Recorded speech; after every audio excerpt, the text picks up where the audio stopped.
ఈరోజు దేవుని వాక్యం. యెహోవా మీ మధ్య అద్భుత కార్యములు చేయును. యెహోషువ గ్రంథము 3వ అధ్యాయము 5వ వచనము.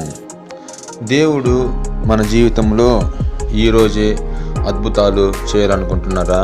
ఆనాడు యెహోషువ జీవితంలో అద్భుతం చేశాడు. మనము దేవుని వైపు చూస్తూ ఆయనకి ఒక్క క్షణం ప్రార్థిస్తే చాలు, మనస్ఫూర్తిగా అద్భుతం చేస్తాడు. ఎందుకంటే అద్భుతాలు చేసే దేవుడు. ఆయన్ని నమ్మిన వారిని, ఆయన నమ్మకాన్ని వమ్ము చేసేవాడు కాదు.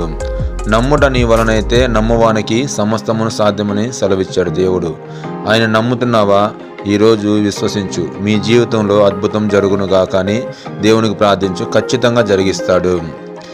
ఈ వీడియో అనేక మంది చదువురాని వాళ్ళ కొరకు, చూడలేని వాళ్ళ కొరకు సిద్ధపరుస్తున్నాను. దయచేసి ఈ వీడియో మీకు నచ్చినట్లయితే లైక్ చేయండి, షేర్ చేయండి, సబ్స్క్రైబ్ చేయండి. Thank you for watching.